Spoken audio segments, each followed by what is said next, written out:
ચાલો આપણે ગયા લેક્ચરમાં પેલું એટલે મીન્સ કે આર પ્લસ અને આર માઇનસ વાળા ત્રણે ત્રણ આપણે સૂત્ર જોયેલા. ઓકે, આ જોયેલું ને આપણે. ઓકે, પછી અહીંયા આર અહીંયા ડિવાઈડ બાય લઈએ અને આનું જે સાદું રૂપ આપો ને એટલે 0.400 જેવું 0.414 જેવું આવે.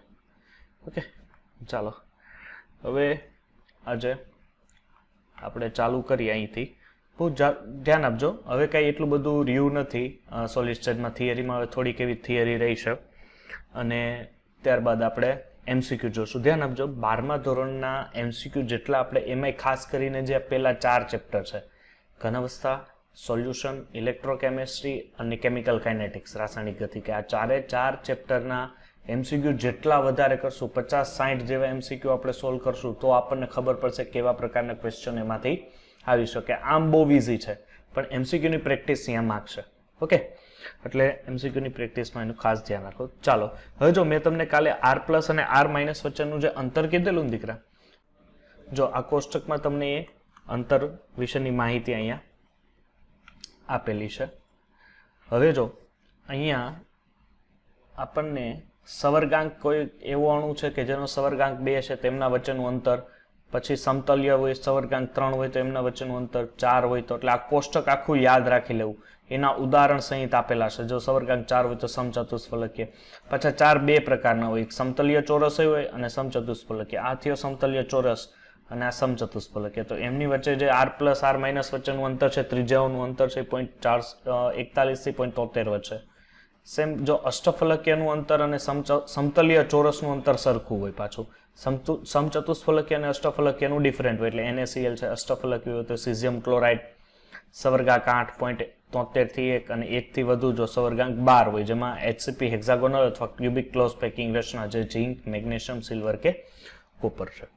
ઓકે, હવે જો આ કોષ્ટક છે ને તમને કમ્પલસરી યાદ રહેવું જોઈએ, કારણ કે આ આવડશે ને તો તમને લોકોને જે પેલા અણુસૂત્ર પૂછે ને કે ભાઈ ખૂણા ઉપર 8 અણુ હોય, એક મધ્યમાં હોય તેનું સૂત્ર શું થાય, તો એના માટે કમ્પલસરી આ આવડવું જોઈએ કે ટિપિકલ ઓફ આયોનિક ક્રિસ્ટલ. હવે તમારી પાસે NaCl છે, બે એક જેમ એક છે, તો એની જે રચના છે, જીઓમેટ્રી છે, એની જે રચના છે ક્યુબિક ક્લોઝ પેકિંગ હોય, જેમાં આ છે એ ઓક્ટોહાઇડ્રોલ વાયોલેન્સ, એટલે કે એ ક્યાં ક્યાં હશે અહીંયા તમે જોઈ શકો. આ ક્યાં ક્યાં દેખાડે કે આ બધે સર ધાર ઉપર છે. સોડિયમ ક્યાં છે? બધે ધાર ઉપર. અને Cl છે એ CCP રચનામાં હશે. CCP એટલે ક્યાં ક્યાં હશે? તો એ ખૂણા ઉપર હશે અને ફલક ઉપર હશે. સમજાય છે તમને હું કહેવા માંગુ છું? હલો, અહીંયા NaCl નું સ્ટ્રક્ચર હશે તો આ કોષ્ટક એ IMP કોષ્ટક છે, કારણ કે આ આવડી ગયું તો આમાંથી ગમે એવો ક્વેશ્ચન આપણને પૂછે, મેં બધા તત્વો વાળું કોષ્ટક લઈ લીધું છે. ઓકે, એટલે 4 Na અને 4 Cl હશે. બેની કોઓર્ડિનેશન નંબર 2 નો 6 હશે. એટલે NaCl ના સ્ટ્રક્ચરમાં તમને પૂછે તો સોડિયમ ક્યાં હોય?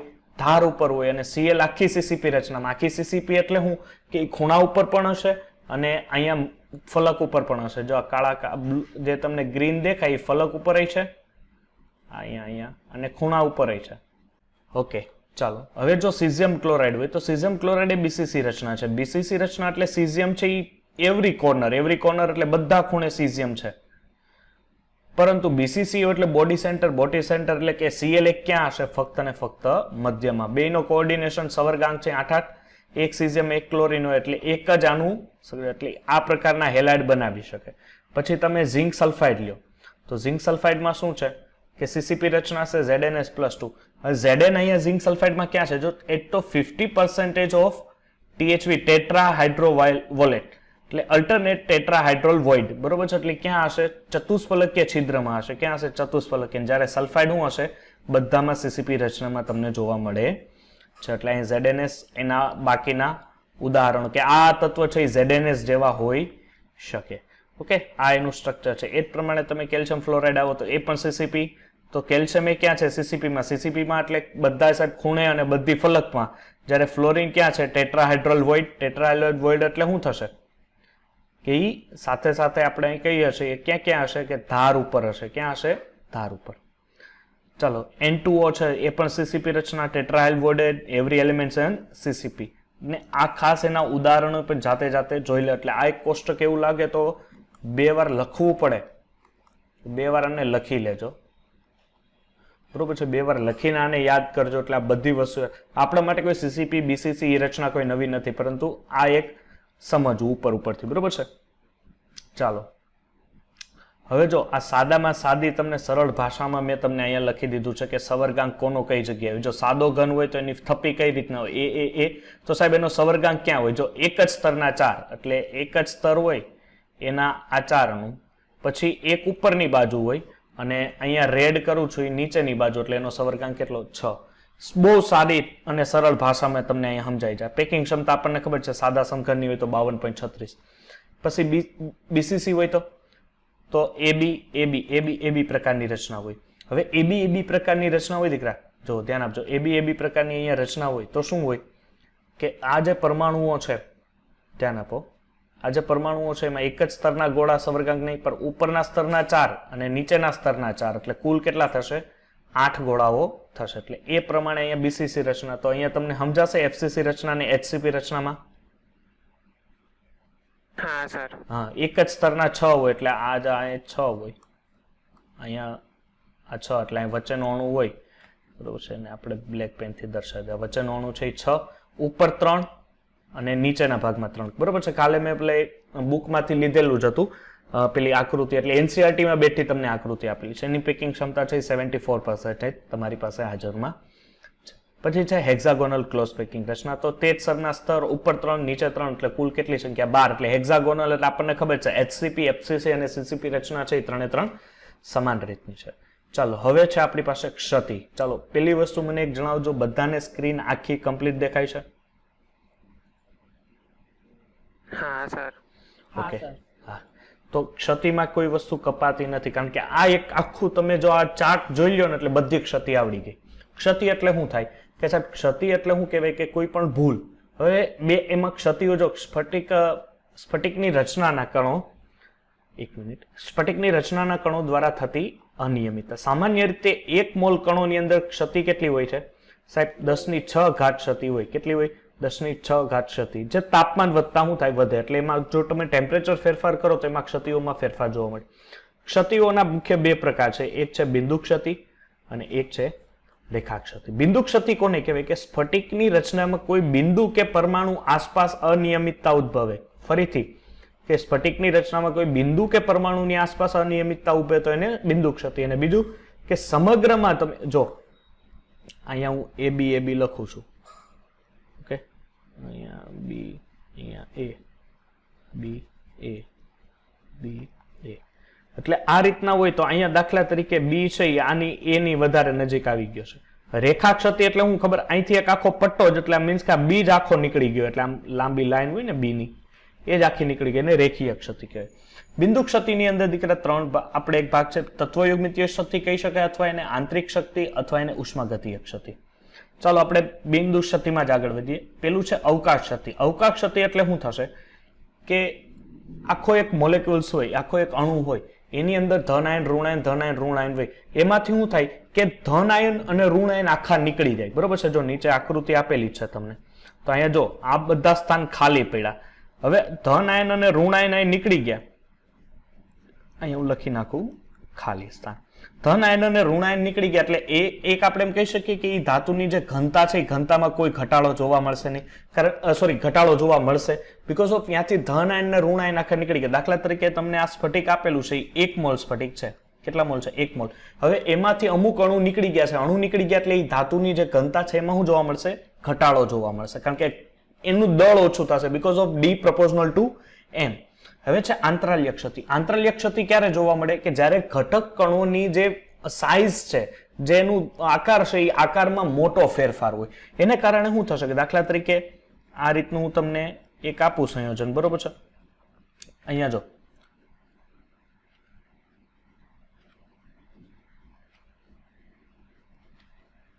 આ રીતનું છે. તો હવે આને કારણે શું થાય કે સાહેબ અહીંયા ઘનતામાં મોટો ફેરફાર છે. ઘનતામાં મોટો ફેરફાર છે. સાહેબ કેમ ખબર પડી? અહીંથી. એટલે શું થાય, આ જે અણુ છે આના બે વચ્ચેના જે આંતરાલ્ય ભાગ હોય ને, આંતરાલ્ય ભાગમાં વહી જાય એટલે એને શું કહેવાય? આંતરાલ્ય ક્ષતિ. અને આંતરાલ્ય ક્ષતિમાં ઘનતા ઘટતી નથી બીકોઝ એ એનું ખાલી સ્થાન બદલે છે, એ આખો સ્ફટિક મૂકીને બહાર નથી આવતો. ઓકે, એ ફક્ત ને ફક્ત શું કરે છે દીકરા? એનું સ્થાન મૂકે છે. એટલે એવી ક્ષતિ ને આંતરાલ્ય ક્ષતિ, એ બે તમને કીધું ને જે અવકાશીય ક્ષતિ અને આંતરાલ્ય ક્ષતિ, એના જ બે સિમિલર ભાગ આવે શોટકી ક્ષતિ અને ફ્રેન્કલ ક્ષતિ. તો જો શોટકી ક્ષતિ કેને કહેવાય કે ધનાયન અને ઋણાયન યુગ્મ સ્વરૂપે કેવા હોય, ગેરહાજર. એટલે ધનાયન પણ નહીં હોય એમાં કે ઋણાયન હોય. આપણે પણ કહી શકીએ શોટકી ક્ષતિમાં ઘનતા ઘટે, તો ઓબ્વિયસલી આપણે કહી શકીએ હા સર એની ઘનતા ઘટે, કારણ કે એમાંથી ધનાયન અને ઋણાયન આખા દૂર થાય છે. બીજો વસ્તુ કે ધનાયન અને ઋણાયનના આના કદ કેવા હોય, લગભગ સમાન, જ્યારે આમાં એ કદ સમાન હોતા નથી. એમની વચ્ચે શું હોય છે, મોટો તફાવત હોય છે, જેને ફ્રેન્કલ ક્ષતિ કહેવાય. બીજું છે કે ફ્રેન્કલ ક્ષતિ નાનો ધનાયન મૂળ સ્થાનેથી ખસીને, એટલે એક વસ્તુ યાદ રાખજો કે આમાં જે નાનો હોય એ કેવો હોય, ધનાયન હોય, અને મોટો હોય એ કેવો હોય, ઋણાયન હોય. આવી ક્ષતિને ફ્રેન્કલ ક્ષતિ કહેવાય છે. બીજી વસ્તુ કે આની ઘનતા ઘટે જ્યારે આની ઘનતામાં કોઈ ફેરફાર નથી થતો. ઉદાહરણ NaCl, KCl ને AgBr. આમાં ZnS, AgCl, AgBr અને AgI. એક વસ્તુ ધ્યાન રાખજો કે AgBr છે એ બેયમાં સિમિલર આવે છે. એટલે તમને કદાચ એમ પૂછે કે ફ્રેન્કલ ક્ષતિ અને શોટકી ક્ષતિ બે ક્ષતિ આપતી હોય એવું તત્વ, એવું સંયોજન કયું, તો AgBr. ઓકે, ચાલો. છે કે NaCl માં 1 સેન્ટીમીટર ક્યુબ કદમાં આશરે લગભગ 10⁻22 આયનો હોય, જેમાં ઓરડાના તાપમાને લગભગ 10⁶ શું હોય છે, ક્ષતિઓ હોય છે. ઓકે, પણ ક્યારે 1 સેન્ટીમીટર કદ હોય ત્યારે NaCl નું, બરોબર છે. ચાલો, હવે છે તમારી પાસે બિન તત્વયોગમિતીય ક્ષતિ. કેવી છે, બિન તત્વયોગમિતિ. બિન તત્વયોગમિતિ ક્ષતિ અને છે એક અશુદ્ધિ ક્ષતિ. અશુદ્ધિ ક્ષતિ એટલે શું થાય કે NaCl, strontium chloride plus AgCl plus. હવે જો આ પ્રકારની ક્ષતિ પહેલા છે ને ધાતુ વધારો અને ધાતુ ઉણપ ક્ષતિ સમજાવી દો, પછી તમને લોકો ના સમજાવ. ધાતુ વધારો ક્ષતિ કોને કારણે આવે કે એન આયનને લીધે, અને બીજું છે આંતરાલ્ય સ્થાનમાં વધારાના ધન આયનને હાજરીને લીધે. એટલે ધાતુ વધારો બે પોઝિશનમાં થાય. પેલી પોઝિશન કઈ કે દાખલા તરીકે NaCl અને KCl ધરાવે. NaCl ને સોડિયમની બાષ્પમાં તમે ગરમ કરો તો ત્યાંથી શું થશે, જો આ પ્રકારની ક્ષતિ હશે. હવે એમાં શું થશે કે અહીંયાથી આ ઇલેક્ટ્રોન છે, ત્યાંથી મીન્સ કે એક માઇનસ ચાર્જ ત્યાં ગયો, એટલે અહીંયા હવે ઇલેક્ટ્રોન રહે. આ જે કેન્દ્ર છે એને ફ્રેડમ સેન્ટર કેન્દ્ર, આપણે એને આખું નામ કહીએ તો ફ્રેડમ સેન્ટર કેન્દ્ર, અથવા એને F કેન્દ્ર પણ કહેવાય છે. શું કહેવાય છે, F કેન્દ્ર. હવે F કેન્દ્ર છે એટલે દરેક તત્વ, જુદા જુદા તત્વો એ જુદી જુદી રીતના તમને રંગ આપે. દાખલા તરીકે NaCl હોય તો પીળો રંગ આપે, લિથિયમ ક્લોરાઇડ હોય તો આછો ગુલાબી, અને પોટેશિયમ ક્લોરાઇડ હોય તો જાંબલી. તો આને યાદ આ રાખજો, જો ગુલીમારીન, જાપો ખોલીન, પેલા યાદ રાખો, જાપો ખોલીન ગુલીમારીન પીસો. જાપો ખોલીને ગુલીમારીન પીસો. જાપો એટલે આપણે ખબર છે ગામડી ભાષામાં દરવાજો. જાપો એટલે જાંબલી હોય તો પોટેશિયમ ક્લોરાઇડ, ગુલી એટલે એટલે ગુલાબી અને લિથિયમ ક્લોરાઇડ, ને પી એટલે પીળો, પીળો એટલે સોડિયમ ક્લોરાઇડ. એટલે જાપો ખોલીને ગુલીમારીન પીસો. એટલે આ પ્રકારના ફ્રેડમ સેન્ટરમાં તમને રંગ આપે. જો તમારી પાસે ઝીંક હોય તો ઝીંક ઓક્સાઇડ છે એ તમને આ પ્રકારનું સફેદ રંગ આપશે. ધ્યાન આપજો, ઝીંક ઓક્સાઇડ હશે તો એ સફેદ રંગ આપે છે. પછી શું હોય છે કે ધાતુ ઉણપ ક્ષતિ. ધાતુ ઉણપ ક્ષતિ એટલે શું થશે ખબર દીકરા, કે કેટાયન અવકાશને લીધે. કયા કેટાયન? કેટાયન એટલે કયો, ધન આયન. કયો, ધન આયન. હવે આમાં શું હોય છે ખબર છે કે આ પ્રકારની ક્ષતિ ખરેખર છે અહીંયા જો FeO બનવું જોઈએ. FeO બીકોઝ ઓફ, કારણ કે Fe ઉપર એના ઉપર +2 ચાર્જ, આના ઉપર -2 ચાર્જ. હવે અહીંયા સંપૂર્ણપણે એક Fe આવે, ખરેખર એનું પ્રમાણ થાય 1:1, પરંતુ સંપૂર્ણપણે F પૂરો નથી આવતો, 1.95 જ આવે છે. હવે 0.95 આવવાને કારણે શું થાય છે દીકરા, કે 0.95 આવવાને કારણે એની જે બંધ બેસતી જે તત્વયોગમિતિ હશે, તત્વયોગમિતિ એમાં દેખાતી નથી. આ તત્વયોગમિતિ એમાં દેખાતી ન હોવાને કારણે આપણે એને શું કહી શકીએ, ધાતુ ઉણપ ક્ષતિ. ઓકે, ચાલો. હવે છે આંતરાલ્ય ક્ષતિ. આંતરાલ્ય સ્થાનમાં વધારાના ઋણ આયનને લીધે પણ આ ક્ષતિ જોવા મળે. ત્યારબાદ છે કે વિસ્થાપન ક્ષતિ. એક સ્ફટિક જાળી રચનામાં પરમાણુ અન્ય સ્ફટિક જાળી રચનામાં પારસ્પરિક શું થાય છે, વિનિમય થાય છે. હવે જો અશુદ્ધિ ક્ષતિ હું તમને અહીં સમજાવું. દાખલા તરીકે આપણી પાસે અશુદ્ધિ ક્ષતિ માટે આ રીતનું એક કમ્પાઉન્ડ છે. ઓકે, ચાલો અશુદ્ધિ ક્ષતિ માટે અહીંયા હું મૂકું છું.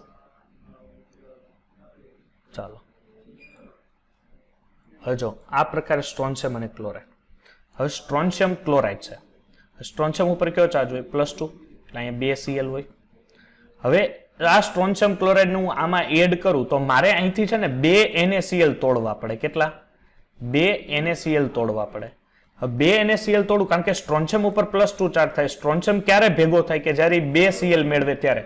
તો એક સોડિયમ તો ચાલો અહીંથી આ નીકળી ગયો, એટલે મીન્સ કે આ બે મારે તોડવા પડ્યા, પણ આ બેયના સ્થાનમાંથી ફક્ત કેના સ્થાન ઉપર? તો સર સ્ટ્રોન્શિયમ એકના સ્થાન ઉપર જ બેહે, એક સોડિયમની જગ્યાએ એમનેમ બાકી રહે. એટલે આ બાકી હોય એને કારણે આ જે આખો કમ્પાઉન્ડ છે, આખું કમ્પાઉન્ડ કેવું બને? અશુદ્ધ બને. અને અશુદ્ધ બનતું હોવાથી એને શું કહેવાય છે સાહેબ? અશુદ્ધિ ક્ષતિ તરીકે એને ઓળખી શકાય છે. ચાલો હવે છે વિદ્યુતીય ગુણધર્મ. તો વિદ્યુતીય ગુણધર્મ છે એ જો શક્તિપટ આધારિત તમારે મેળવવાનો છે, તો હું તમને માહિતી આપી દઉં. પેલી વસ્તુ કે શક્તિપટ કોને કહેવાય? કોઈને ખબર છે? સંયોજકતા પટ, વાહકતા પટ, શક્તિ ગેપ કોને કહેવાય ખબર? જો પેલી વસ્તુ સંયોજકતા પટ અને વાહકતા પટ અહીંયા આમના નીચે જ સમજાવું, એટલે આને બાકી રાખવું ઘડી. પેલી વસ્તુ આ જોઈ લો કે ઘન પદાર્થની વાહકતા. ઘન પદાર્થની વાહકતા શું હશે કે સુવાહક હોય તો એની જે વાહકતા 10⁴ થી 10⁷ ઓહમ ઇનવર્સ, એના તમને આ બધા જ ઉદાહરણો આપેલા છે. અર્ધવાહક હોય તો એની વાહકતા 10⁻6 થી 10⁴ +4, અને અવાહક અણુ હોય તો 10⁻20 થી 10⁻10. એ બધા અહીંયા ઉદાહરણો છે. હવે જો આ પ્રકારના જે અર્ધવાહકો છે, આ અર્ધવાહકો હું તમને અહીંયા બેઠા નીચે આ બધા જે અર્ધવાહકો છે N ટાઈપ કે P ટાઈપ કે કઈ રીતના બને છે એ બધી માહિતી તમને લોકોને આપું. એ પહેલા વાહકતા પટ અને સંયોજકતા પટ વિશે સમજો કે જો હવે તમારી પાસે આ એક મોલેક્યુલ્સ છે. હવે આ તમારી સંયોજકતા કક્ષા. સંયોજકતા કક્ષા એટલે આપણે એને શું કહીએ કે ભાઈ સર બાહ્યતમ કક્ષા. હવે બાહ્યતમ કક્ષામાંથી ઇલેક્ટ્રોન જ્યારે એની ઉચ્ચ અવસ્થા હોય, એની ઉચ્ચ અવસ્થા એટલે શું થશે કે એક મિનિટ, આ એની ઉત્તેજિત અવસ્થા, અને એ ઉત્તેજિત અવસ્થાને બીજું નામ આપવામાં આવ્યું છે વાહકતા પટ. અને જે આ બાહ્યતમ કક્ષા છે, આ બાહ્યતમ કક્ષાને નામ આપવામાં આવ્યું છે સંયોજકતા પટ. કોઈ પણ અણુ માટે છે એ રિએક્ટિવિટી, એની જે વાહકતા છે ક્યારે વધે કે જ્યારે અણુ જે છે, જ્યારે તત્વ છે, જ્યારે અણુ છે એનો ઇલેક્ટ્રોન જે છે, ઇલેક્ટ્રોન જો વાહકતા પટ એટલે કે ઉત્તેજિત અવસ્થામાં હોય તો એ સારામાં સારા છે એ વાહક એના બની શકે, કે ઉર્જાના હોય કે વિદ્યુતના વાહક સારામાં સારા બની. એટલે અહીંથી તમારે બાહ્યતમ કક્ષામાંથી તમારે ઉત્તેજિત અવસ્થામાં મોકલવું. દાખલા તરીકે તમારી પાસે આ જો ઉપરનો ભાગ છે, ઉપર હું ગ્રીન જ બતાવું એટલે તમને સમજાશે કે એ વાહકતા પટ જ છે. ચાલો આ વાહકતા પટ છે, અને રેડ છે એ તમને સમજાવું કે આ સંયોજકતા પટ છે. બરોબર છે? તમને લોકોને આઈડિયા આવી જશે. હવે જો આ બે વચ્ચેનું જે અંતર છે, આ બે વચ્ચેના અંતરને શું કહેવાય? શક્તિ ગેપ. બરોબર છે? આ બે વચ્ચેને શું કહેવાય? શક્તિ ગેપ. હવે આ જે શક્તિ ગેપ છે એ જેમ નીચો જેમ નાનો હોય એમ ઇલેક્ટ્રોનનું વહન કેવું હોય? વધારે. એટલે જેમ ઝડપથી, દાખલા તરીકે અહીંયા હું તમને દોરું આ રીતનું છે. હવે અહીંયા આ ગેપ આવડો મોટો છે તો ઇલેક્ટ્રોન અહીંથી અહીંયા જઈ જ નથી શકતો, એટલે ઇલેક્ટ્રોન વાહકતા પટ ઉપર બેસે જ નહીં. જો ઇલેક્ટ્રોન જ વાહકતા પટ ઉપર નહીં બેસે દીકરા તો એ કોઈનું વહન નહીં કરી શકે, એટલે એ સારા વિદ્યુતના કે સારા ઉષ્માના વાહક નહીં થાય. એટલે તમારા માટે જરૂરી શું થાય કે જેમ સાહેબ શક્તિ ગેપ ઓછો, જેમ શક્તિ ગેપ ઓછો એને કારણે શું થશે કે ઇલેક્ટ્રોન પોતાની સંયોજકતા કક્ષામાંથી વાહકતા પટમાં જેવો જાય ને એટલે ઉડતો કબૂતર થઈ જાય, કારણ કે ત્યાં ઇલેક્ટ્રોન જાય એટલે કોઈનું પણ વહન કરાવવું હોય ને તો એ ઝડપથી વહન થાય છે. ઓકે, ચાલો હવે આ થયું સંયોજકતા પટ, વાહકતા પટ. જો અહીંયા તમને આ રીતનું આપેલું છે તો ધાતુ છે એમની વચ્ચે જો શક્તિ ગેપ નજીવો હોય એટલે કે ધાતુ સારા વાહક હોય, સમજાણું? પછી આ બે વચ્ચે આટલો થોડો ગેપ છે એટલે અર્ધવાહકો, એટલે ધાતુ જેટલી વાહકતા ન હોય પણ વાહકતા હોય, પણ અધાતુમાં કોઈ વાહકતા ન હોય બીકોઝ ઓફ અહીંયા સર શક્તિ ગેપ ખૂબ વધારે છે, ખૂબ વધારે.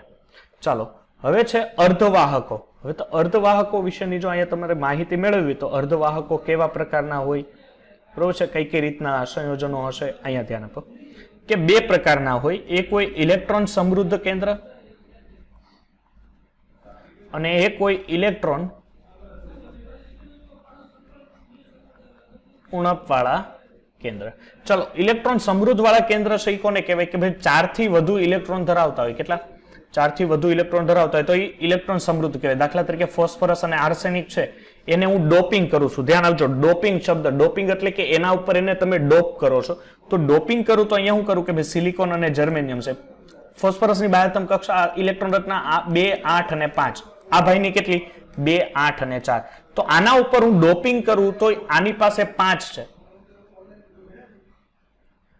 આની પાસે 5 છે, તો એના ઉપર હું ડોપિંગ કરું તો છતાં 1 ઇલેક્ટ્રોન વધે છે. એટલે અહીંયા હું જોઈ કહીશું કે ઇલેક્ટ્રોનનો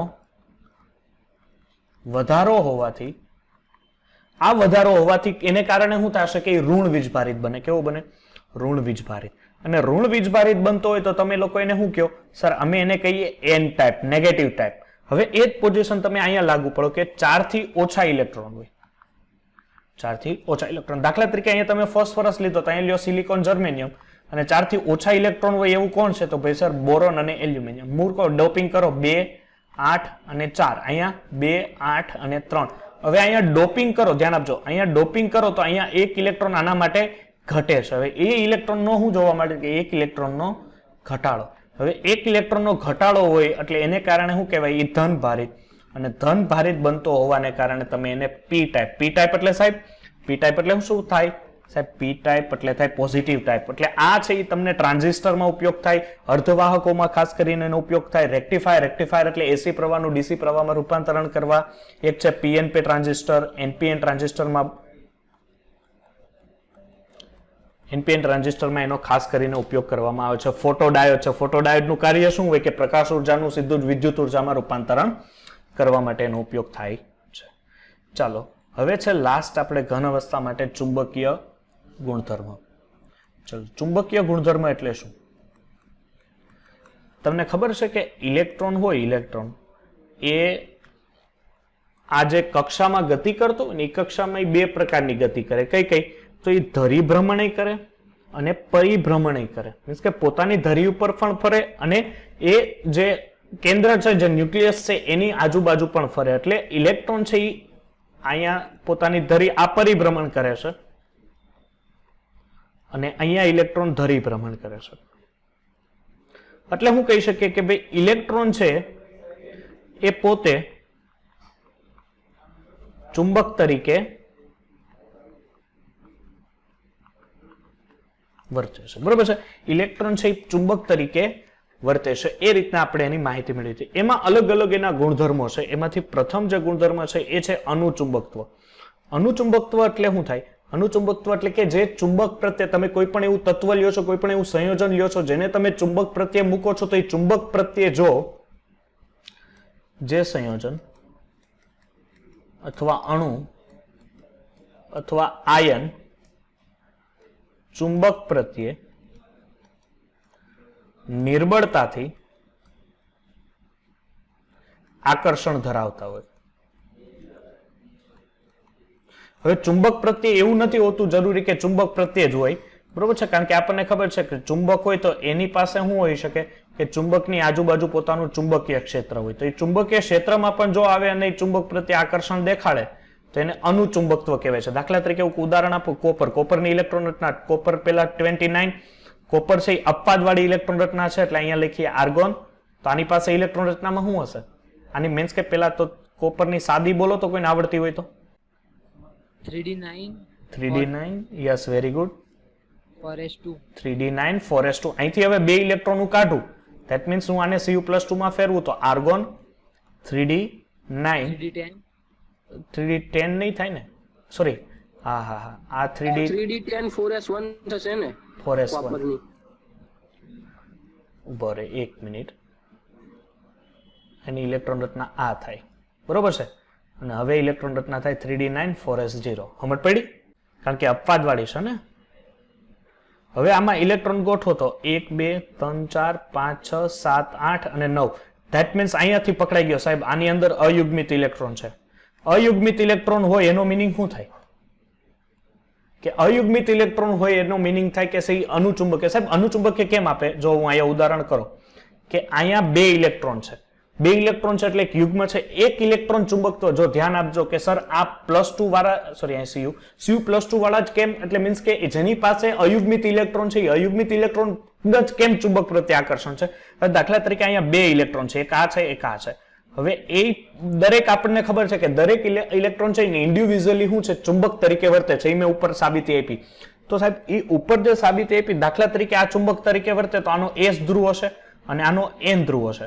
હવે અહીં સેમ આવો તો આ બાજુ n ધ્રુવ હશે અને આ બાજુ s ધ્રુવ હશે. એટલે સોરી, આ મેં ઊંધું કરી નાખ્યું કારણ કે એનું વર્તન છે. એટલે આ બાજુ s હશે અને આ બાજુ n હશે. એટલે શું થશે કે આ બે એકબીજાની અસરને શું કરે? નાબૂદ કરે. એકબીજાની અસરને નાબૂદ કરીને એકબીજા સાથે બંધ બેસતા થઈ જાય. એટલે બાહ્ય પરિબળથી તમે એનો કોઈ ફેરફાર કરી શકો નહીં. પણ જો એક યુગ્મિત હોય, મીન્સ કે દાખલા તરીકે એક અયુગ્મિત હોય તો એ ઇલેક્ટ્રોન છે એ બીજા કોઈ પણ સાથે ચુંબક સાથે સ્પર્શ કરી શકે. દાખલા તરીકે હું તમને અહીંયા હવે બીજું લઈએ. સેકન્ડ છે આપણી પાસે, એ છે પ્રતિચુંબકીય. પ્રતિચુંબકીય એટલે શું થશે કે જેને ચુંબકથી નિર્બળતાથી અપાકર્ષણ હોય.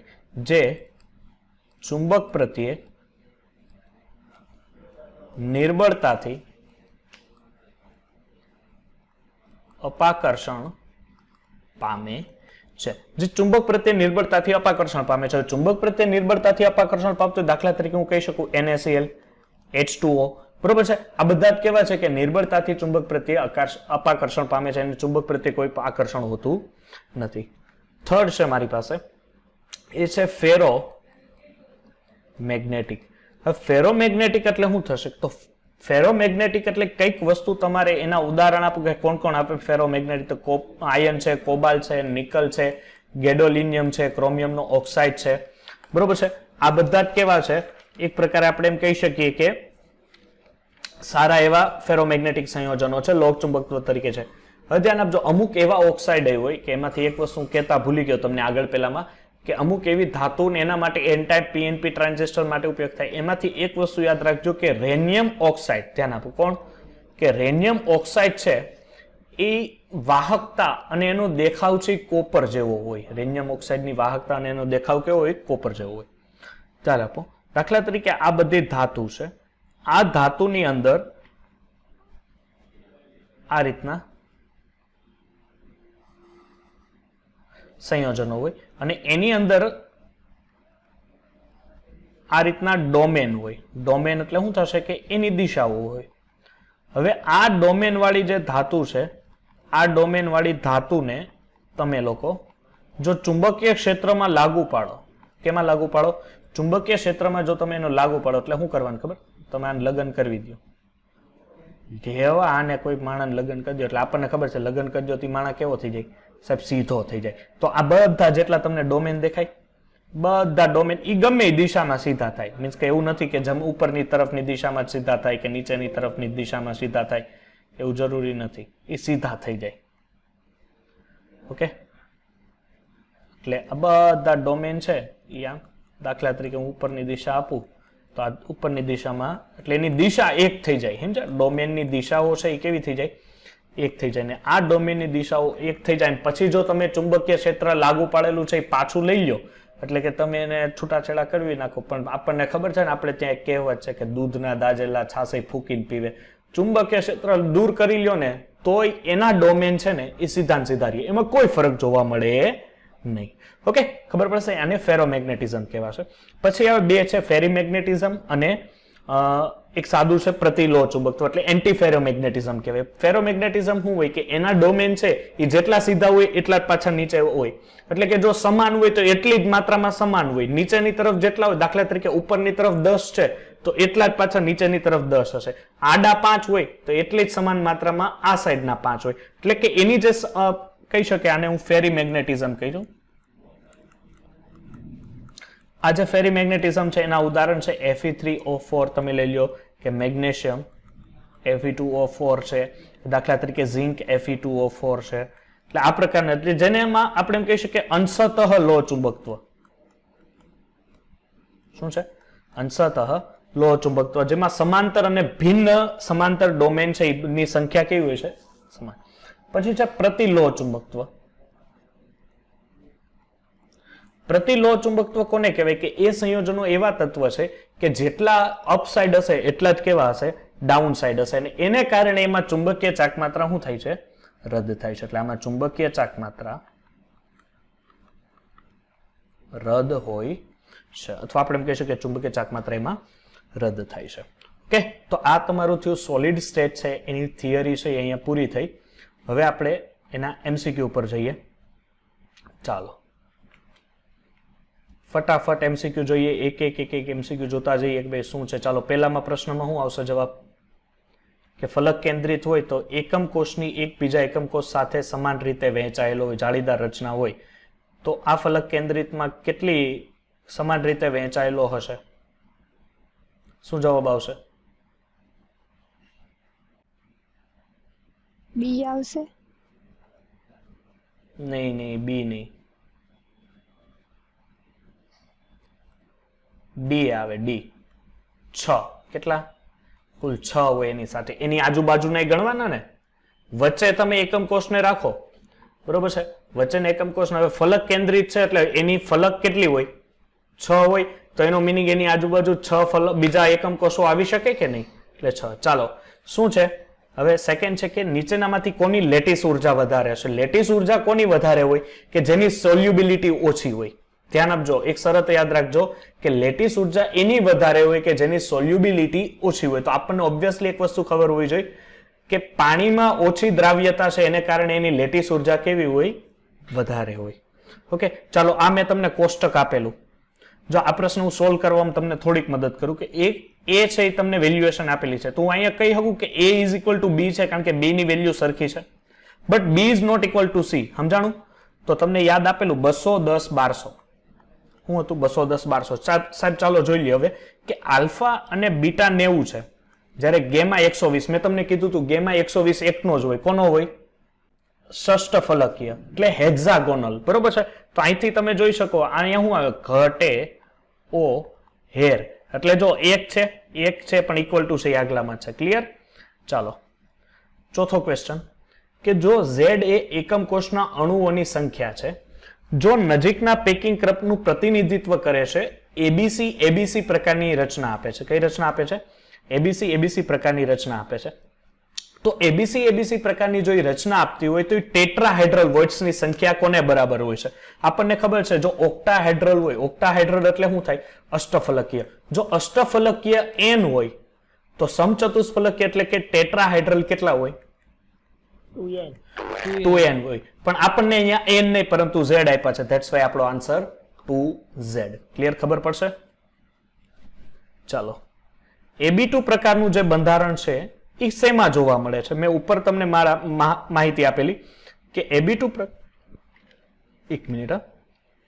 પ્રકારનું જે બંધારણ છે, આ ab2 પ્રકારનું, ધેટ મીન્સ આપણે a+2 અને 2b-, તો આવું સ્ટ્રક્ચર છે એ CaF2 નું બને કારણ કે સિલિયમ +2 અને 2F-, ધેટ્સ વાય આપણે કેલ્શિયમ ફ્લોરાઇડ.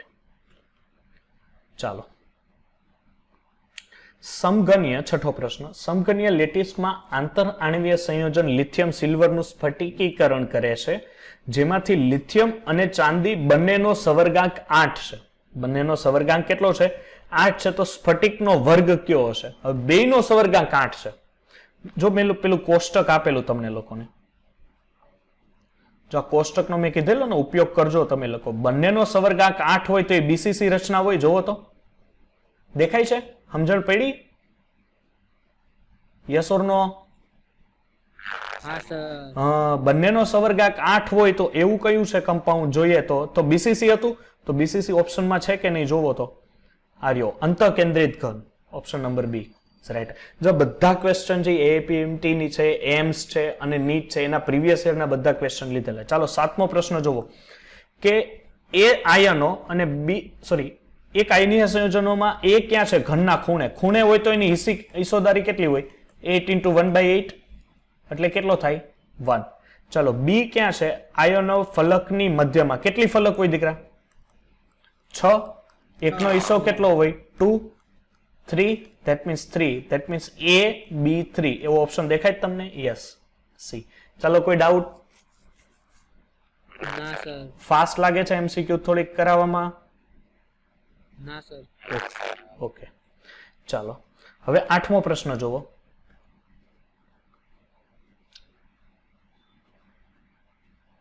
શું છે કે તમને લોકોને 100 ગ્રામ FCC એટલે વજન આપી દીધેલું છે, ઘનતા આપી છે 10, ધારની એટલે A આપ્યો છે પરંતુ આપણે A ક્યુબ કરવો પડે એટલે 100 પાઇકોમીટરનો ક્યુબ થાય કારણ કે આખા એકમ કોષનું કદ મેળવ્યું ને તો અણુની સંખ્યા કેટલી હશે? અણુની સંખ્યા કેટલી હશે એનો મિનિંગ શું મેળવવાનો છે તમારે? કે એમાં અણુ કેટલા હશે? તો પેલા એક કામ કરીએ કે એનું મોલેક્યુલર વેટ મેળવી લઈએ. શું મેળવી લઈએ? Molecular weight. તો મોલેક્યુલર વેટ, આનું સૂત્ર શું થાય? D = Z/m/a³ × Na. ચાલો હવે મોલેક્યુલર વેટ એટલે એમાં અણુ કેટલા છે એ ખબર પડી જાય. જો મોલેક્યુલર વેટ અહીંયા લઉં તો આ a³ × Na × D / Z. a³ કેટલું છે? 100 પાઇકોમીટર છે, એટલે આપણે આને ઘન લઈએ. Na એટલે શું થાય? 6.022 × 1023 ઘાત. અને ઘનતા કેટલી છે દીકરા? 10. Z કેટલો થાય? Answer please. Z કેટલો થશે? 4 થશે. બીકોઝ ઓફ અહીંયા તમને કીધું છે FCC રચના છે. FCC રચના છે એટલે Z 4.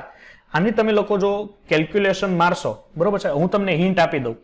કેલ્ક્યુલેશન તમે લોકો મારશો એટલે તમને આઈડિયા આવી જશે કે આ કેલ્ક્યુલેશન મારશો પછી શું ગોતવાનું છે દીકરા? અણુ ગોતવાના છે ને. તો તમે અહીંયા મોલેક્યુલર વેટ મળી જાય, બરોબર છે. શું મળી જાય? Molecular weight. એટલે કે આટલા ગ્રામે આટલા, તો 100 એટમે કેટલા, બરોબર છે. 100 ગ્રામે એની FCC ની રચનાના તમને મોલેક્યુલર વેટ મળી જશે. ચાલો, એટલે એ તમે જાતે યસ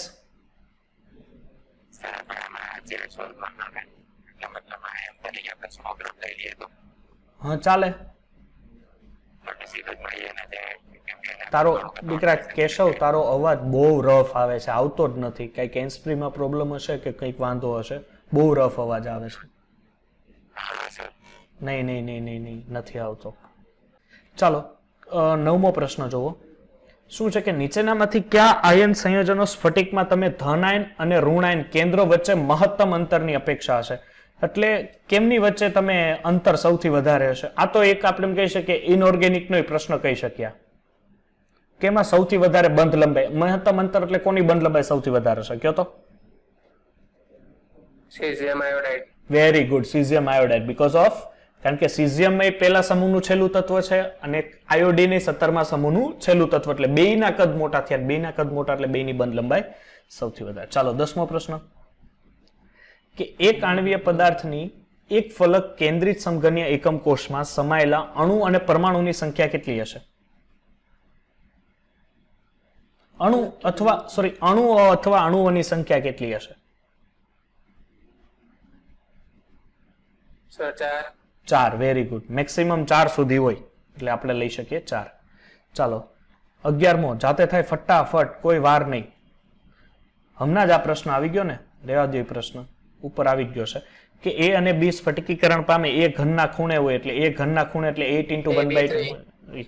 B છે એ ક્યાં હોય? ફલકના કેન્દ્રમાં, એટલે 6 × 1/2, that means 3, એટલે AB 3. ચાલો, ક્લિયર છે? એટલે અહીંયા આવશે ઓપ્શન A. 12મો પ્રશ્ન કે મોટા ભાગના સ્ફટિકો ચિરાળ ગુણધર્મ ધરાવે છે કારણ કે તેમના અણુઓ અને આયનો અથવા પરમાણુઓ ખાલી જગ્યાથી જોડાયેલા હોય.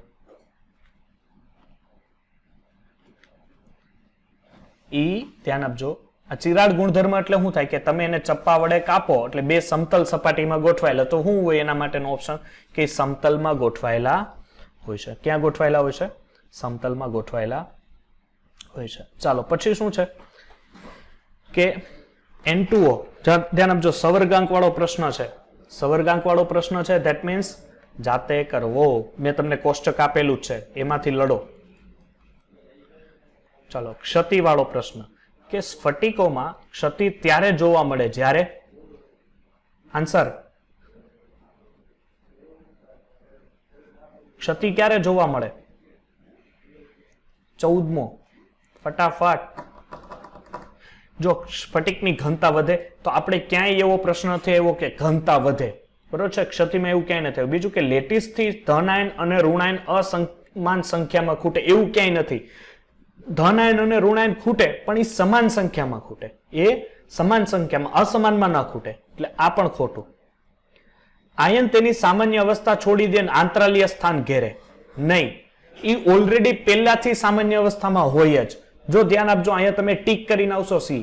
આયન પોતાની સામાન્ય અવસ્થા છોડે અને આંતરાલ્ય, એ સામાન્ય અવસ્થા છોડતો નથી, પહેલેથી નાનો જ છે. એ પછી નાનો નથી થતો એ તત્વ, એટલે એ પોતાની સામાન્ય અવસ્થા છોડે છે એવું આપણે ન કહી શકીએ.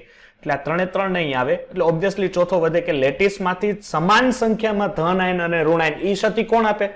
જેમાં સમાન અને ધન આયન અને ઋણ આયન સમાન સંખ્યામાં ખૂટે? ફટાફટ શોર્ટકી ક્ષતિ આપે. કોણ આપે? શોર્ટકી ક્ષતિ. એટલે ઓપ્શન નંબર ડી. 15 નો ક્વેશ્ચન.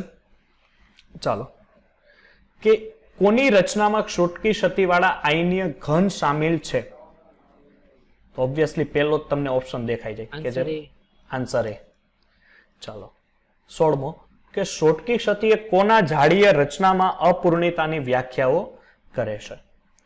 જો તો કોના માટે? ઘન માટે. ઘન માટે. વેરી ગુડ, ઘન માટે. ચાલો, 17મો પ્રશ્ન. ફલક કેન્દ્રિત એકમ સમઘનીય સેલની લંબાઈ, ધારની લંબાઈ 508 છે. કેટલી છે? ધારની લંબાઈ 508 છે. એટલે એક આખી ધાર છે. હવે એ ધારની અંદર 2 અણુ હોય એટલે તમારે ત્રિજ્યા મેળવવી હોય તો ઋણ આયન, આની અંદર એક ત્રિજ્યા આપણે કહીએ ધન આયન ને ઋણ આયન કહીએ તો કુલ છે એ કેટલી છે? તો ડી બાય એક કામ કરો 508/2 કરી નાખો. એટલે 508/2 એટલે થશે 254 પાઇકોમીટર. એટલે ધન આયન અને ઋણ આયન ઇઝ ઇક્વલ ટુ 254.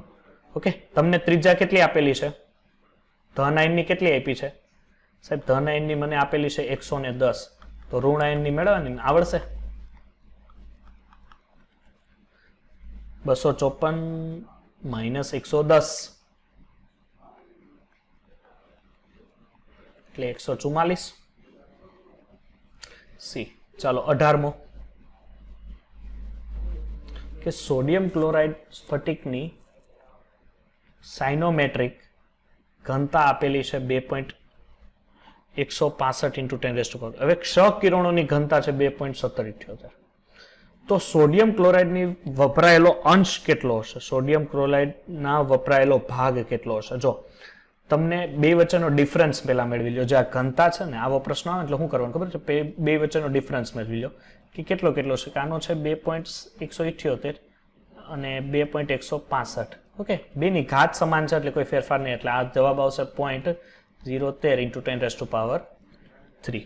ઓકે, ચાલો, હવે કુલ કેટલી ઘનતા હતી? ક્ષ કિરણોને કારણે આટલી ઘનતાઓ હતી. હવે કેટલો અંશ રહ્યો હશે? એટલે આટલું બે વચ્ચેનો ડિફરન્સ છે અને એનો કુલ ભાગ છે ક્ષ કિરણોની ઘનતા છે 1.17 × 10⁻30. એટલે આની કુલ અંશ મેળવવાનો છે એટલે અહીંયા તમે મેળવી લેજો. આજે આવે એ બરોબર છે આન્સર. ચાલો, જો બ્રેગના વિવર્તન સમીકરણ આપ્યું.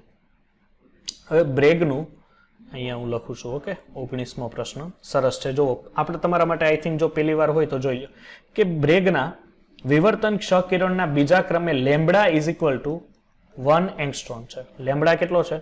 1 એંગસ્ટ્રોમ છે. એનો જે ખૂણો છે એટલે મીન્સ કે સાઇન થીટા થશે ને. Sine theta is equal two 16, કારણ કે મેં તમને ND સાઇન થીટા વાળું તમને સૂત્ર આપેલું.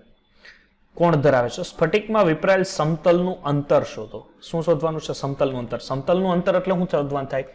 ડી. તો હવે તમને લોકોને એક સૂત્ર તમારી પાસે હતું. શું હતું?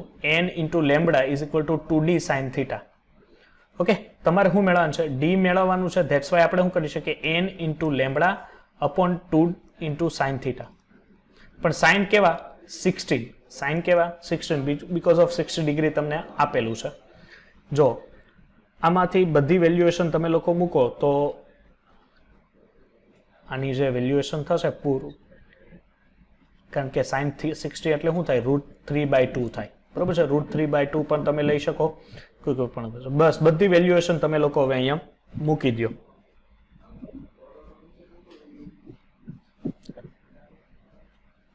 ડી મેળવવાનું છે. લેમ્બડા તમને આપેલી છે તરંગ લંબાઈ? હા, આપેલી છે 1 angstrom. n is equal two 1, અહીંયા 1 2 × આ √3/2 એટલે ડી તમને પ્રાપ્ત થશે. બરોબર છે? ચાલો, 20મો પ્રશ્ન. 20મો આવડશે હવે? ક્ષતિવાળો છે. હોમવર્કમાં ટ્રાય મારજો. ઓકે, ચાલો. જો 21મો મને આઈ થિંક એવું લાગે છે આવડે એવું લાગે તમને. જોવો તો પેલું કોષ્ટક વાળું છે, સવર્ગાંક વાળું છે, થશે કોષ્ટકમાંથી. ચલો, 22મો પ્રશ્ન સરસ છે, જોઈએ આપણે. તો 22મો પ્રશ્ન શું છે કે એક બીસીસી રચના છે, એમાંથી ઘનતા આપેલી છે D is equal to 530 kilogram into metre inverse. પરમાણ્વીય દળ એટલે મોલેક્યુલર વેટ આપ્યું 6.94. એકમ બીસીસી રચના છે એટલે ઝેડ કેટલો થશે 2. 2. એને તો આપણી પાસે છે 6.022 ગુણ્યા 10⁻23. તો ધારની લંબાઈ ધેટ મીન્સ એ મેળવવાનું છે, પણ એ મેળવવાનું છે એ તો નીચે ક્યુબમાં હોય. તો આનું સૂત્ર શું થાય સાહેબ? સૂત્ર થાય D = Z × M / A³ × N. હવે A³ છે એને કરતા બનાવજો. A³ એને કરતા બનાવું હું કંઈક આ રીતનું લખું, તમને લોકોને ખબર પડે. આનું 1/3 કરી નાખું ઘનમૂળ. બસ Z મૂકો 2, M મૂકો 6.94. બરોબર છે. પછી શું કરો કે સર આ જે કિલોગ્રામમાં છે એને ગ્રામમાં ફેરવી નાખજો એટલે 0.530 ગ્રામ. બરોબર, કારણ કે ઘનતા કિલોગ્રામમાં ના લેવાય. એટલે અહીંયા આવશે 6.022 ગુણ્યા 10⁻23. ઓકે, ચાલો આનું સાદું રૂપ આપશો એટલે આવશે. બરોબર છે. જે સાદું રૂપ આપશો એ તમારો પ્રાપ્ત થશે. ચાલો પાછો સવર્ગાંક વાળો પ્રશ્ન છે 23મો. જો આને તમે શું કરજો ખબર છે? હું સવર્ગાંક મને હું તમને હિન્ટ આપી દઉં કે આવો પ્રશ્ન આવે તો શું કરવાનું. હવે તમને A+ ને B- 2 આપેલો છે એટલે શું કરવાનું કે આ બેનો દીકરા રેશિયો મૂકી દેવાનો. શું મૂકી દેવાનો? રેશિયો. એટલે આપણને ખબર છે કે R+ ના છેદમાં R- હોય, પણ તો અહીંયા શું છે A+ ના છેદમાં B-. હવે આ રીતનું છે તો A+ કેટલું છે દીકરા? 0.98 × 10⁻10 ડિવાઈડ બાય 1.81 × 10⁻10. 10⁻10 - 10⁻10 જશે એટલે 0.98 ડિવાઈડ બાય કરશો શું કરશો 81 એટલે એનો જવાબ આવશે 0.541. તો 0.541 છે એ કોની વચ્ચે હોય તો એનો સવર્ગાંક તમને સંયોજન મળે. તો એ તમને શું ખબર પડશે કે 0.400 આપણી પાસે છે એટલે એકવાર જોઈ લઈએ. બરોબર છે, નજર મારી લઈએ. પોઈન્ટ કેટલો હતો આપણો? 500 ને જવાબ હતો. ચાલો 0.400 એટલે આની વચ્ચે થશે ને એટલે સમતલ્ય ચોરસ કાં તો અષ્ટફલક એટલે FCC રચના વાળો થાય એટલે ત્યારે એનો સવર્ગાંક કેટલો હોય દીકરા? જુઓ તો કાં તો 4 હશે કાં તો 6 હશે. એવો ઓપ્શન છે કે નહીં? જે કોષ્ટક મેં તમને આપેલા ને કોષ્ટકનો સતત ઉપયોગ કરજો. તો સવર્ગાંક 4 અને 6 છે, પણ ઇન્ડિવિજ્યુઅલી આપણે જોવું પડશે કે એના આકાર કેવો છે એના ઉપર આધાર રાખે. એટલે મેક્સિમમ જો વધારે હોય તો એનો 6 સવર્ગાંક લેવો. બરોબર છે, 4 નહીં, કારણ કે AB પ્રકારનો આયન સવર્ગાંક 6. ચાલો બીસીસી રચનામાં 24માં શું આવશે?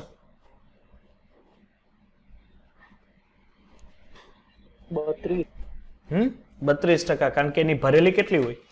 68%. 68%. તો 32. ચાલો 25મો. સ્ફટિક ઘનમાં ક્ષતિ સંબંધિત સાચા વિધાનો. ફ્રેન્કલ ક્ષતિ સ્ફટિકીય ઘનની ઘનતા ઘટાડે છે. ફ્રેન્કલમાં ખરેખર ઘનતા ઘટે નો ઘટે? ફ્રેન્કલમાં એટલી ને એટલી રહે, કારણ કે ફ્રેન્કલ ક્ષતિ એટલે શું થાય? આંતરાલ્ય ક્ષતિ. ફ્રેન્કલ ક્ષતિ છે એ અવ્યવસ્થા ક્ષતિ છે. જોવો જરીક જોવો. યસ,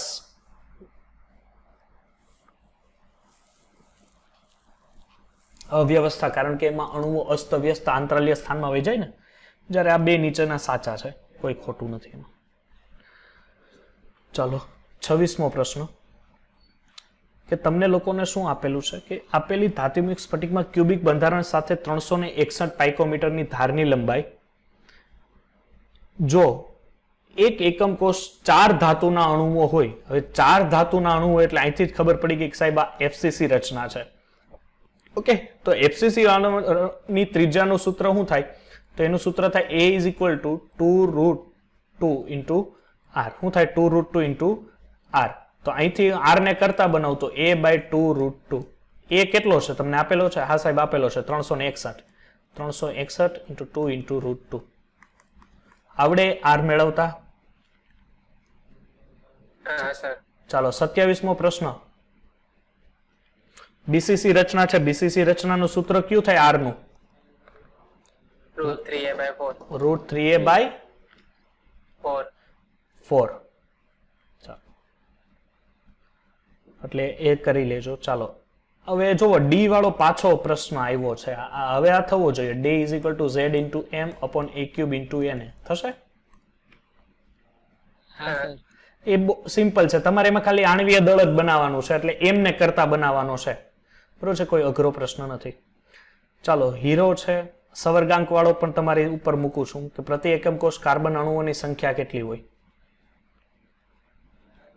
ચાલો, 30મો પ્રશ્ન આવડશે. 30મો ફલક કેન્દ્રિત છે, એફસીસી છે એટલે શું થશે?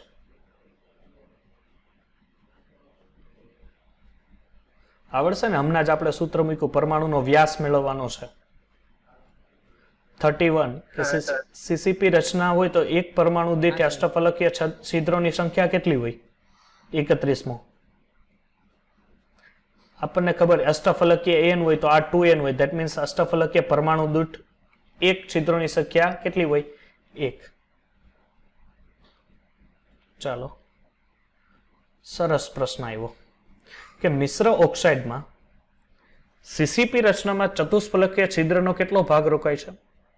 1/4. દ્વિસંયોજક ધાતુ A રોકે છે અને અષ્ટફલકીય છિદ્રો B રોકે છે, તો ઓક્સાઇડનું અણુસૂત્ર શું હશે? ચાલો, હવે પેલી જ વસ્તુ કે આ ઓક્સાઇડમાં છે ને, જો મિશ્ર ઓક્સાઇડમાં ઓક્સિજન ક્યાં છે? સીસીપી રચનામાં છે. એટલે તમારો ઓક્સાઇડ છે એ સીસીપીમાં છે. સીસીપીમાં કુલ કેટલા અણુ હોય? 4 અણુ હોય. ધ્યાન આપતા જજો. હવે તમારી પાસે એ લોકો એવું કહે છે કે અષ્ટફલકીય છિદ્રો n હોય તો પેલા કેટલા હોય? 2n હોય. ધેટ મીન્સ તમારી પાસે જે અષ્ટફલકીય છિદ્ર છે એ કેટલા છે? એમાંથી અષ્ટફલકીય B રોકે છે, એટલે B કેટલા છે? 4 છે, તો A કેટલા હશે? 8 હશે. બીકોઝ ઓફ 4 સીસીપી રચનામાં છે 4 છે એટલે પેલા 8 હશે.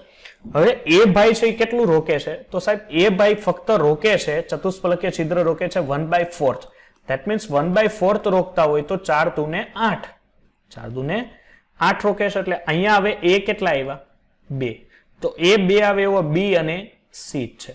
તો B અને C માં તમે જુઓ તો આ સ્ટ્રક્ચરમાં હવે A કેટલું હતું? 2 છે સાહેબ.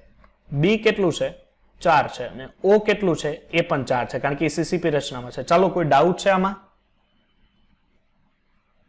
ના સર. નહીં ને ડાઉટ? તો ચાલો, ના, હવે આને જો હું સિમિલર કરું તો આને સિમિલર કરું તો હવે આ બનવું જોઈએ કે આ દાખલા તરીકે 1:2 આમાં સમજ પડે ને? આ રીત ખબર છે? એટલે આનું સૂત્ર થવું જોઈએ Ab2O2. આવું આવવું જોઈએ. આમાં ઓપ્શનમાં આ ડી. સાચો આન્સર શું થશે? ડી.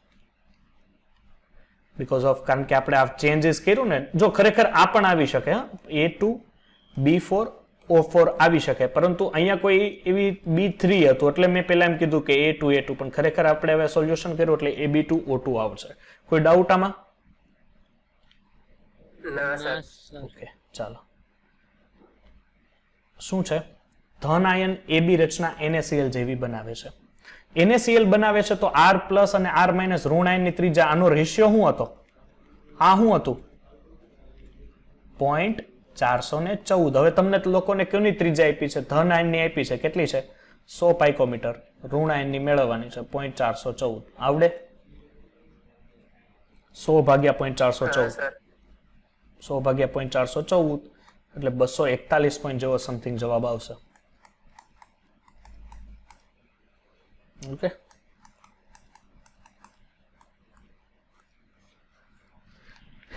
ચાલો, 34મો પ્રશ્ન.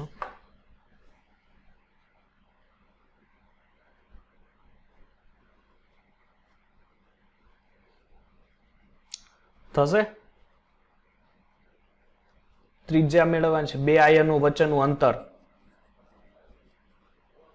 હા સર. થઈ જાય એવો છે, બરોબર છે? કારણ કે ક્લોઝ પેકિંગના જે આવડતા હોય તો એમાંથી તરત જ આવડી જાય. 35મો પ્રશ્ન, લિથિયમની ત્રિજ્યા મેળવવાની છે. એટલે આની શું થાય? R =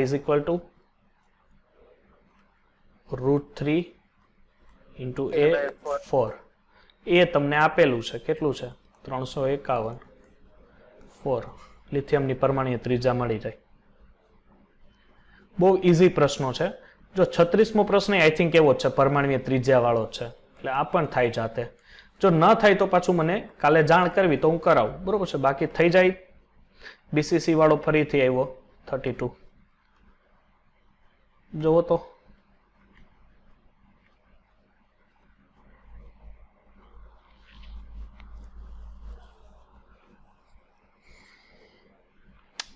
કયું વિધાન સાચું નથી? પેલું કે હીરા એકમ કોષમાં કાર્બન પરમાણુની સંખ્યા 4 હોય. હા બરોબર છે, એક એકમ કોષમાં 4 કાર્બન પરમાણુ હોય.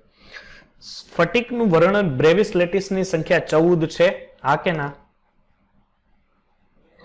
હા 14 છે. પછી છે કે સાદા ઘન છે એનો રોકાતો અંશ 0.48 છે. સાચું છે? 52%. નહીં, રોકાય 52%.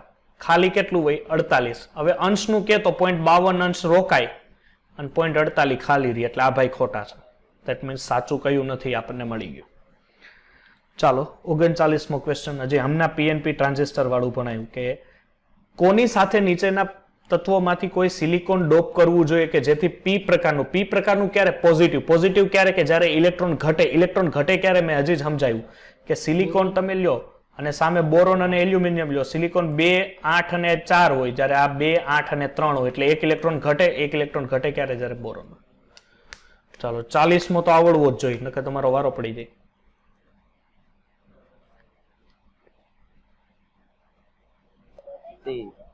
Yes,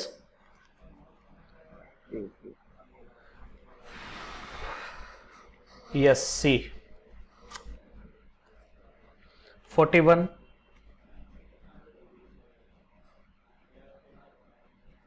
D. π/6 perfect answer. ચલો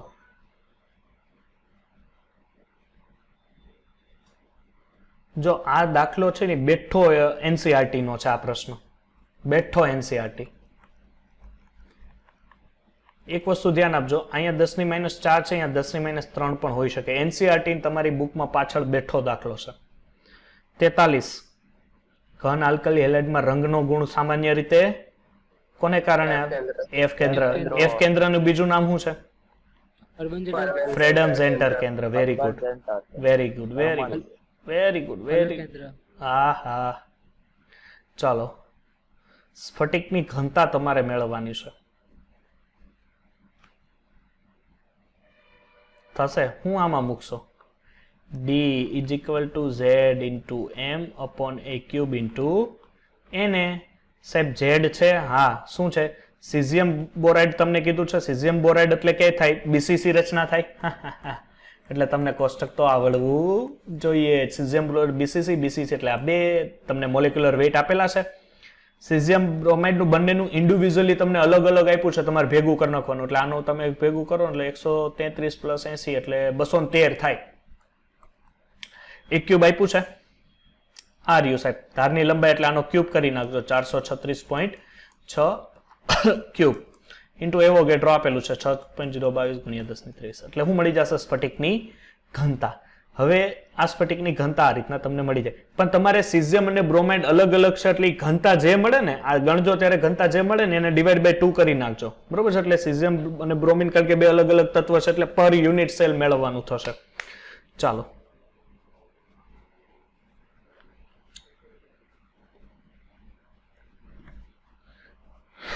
કયું સંયોજન વાયુમય તબક્કામાં? આ બીજા થોડોક ચેપ્ટરનો પ્રશ્ન આમાં ઘૂસી ગયો છે, કાંઈ વાંધો નહીં, એને આગળ વધારીએ. જો કોષ્ટક વાળા હશે હું તમારા ઉપર મૂકતો જઈશ. જો આ 46મો પ્રશ્ન કોષ્ટક વાળો છે. HCP નો સવર્ગાંક શું હોય? હજી મેં કીધું જ હમણાં. કેટલો હોય સવર્ગાંક? એપ્સિસ 12. પેલું હમણાં તમને આપેલું ને સાદું. ગ્રેફાઇટ છે એ કોની લેટિસ છે?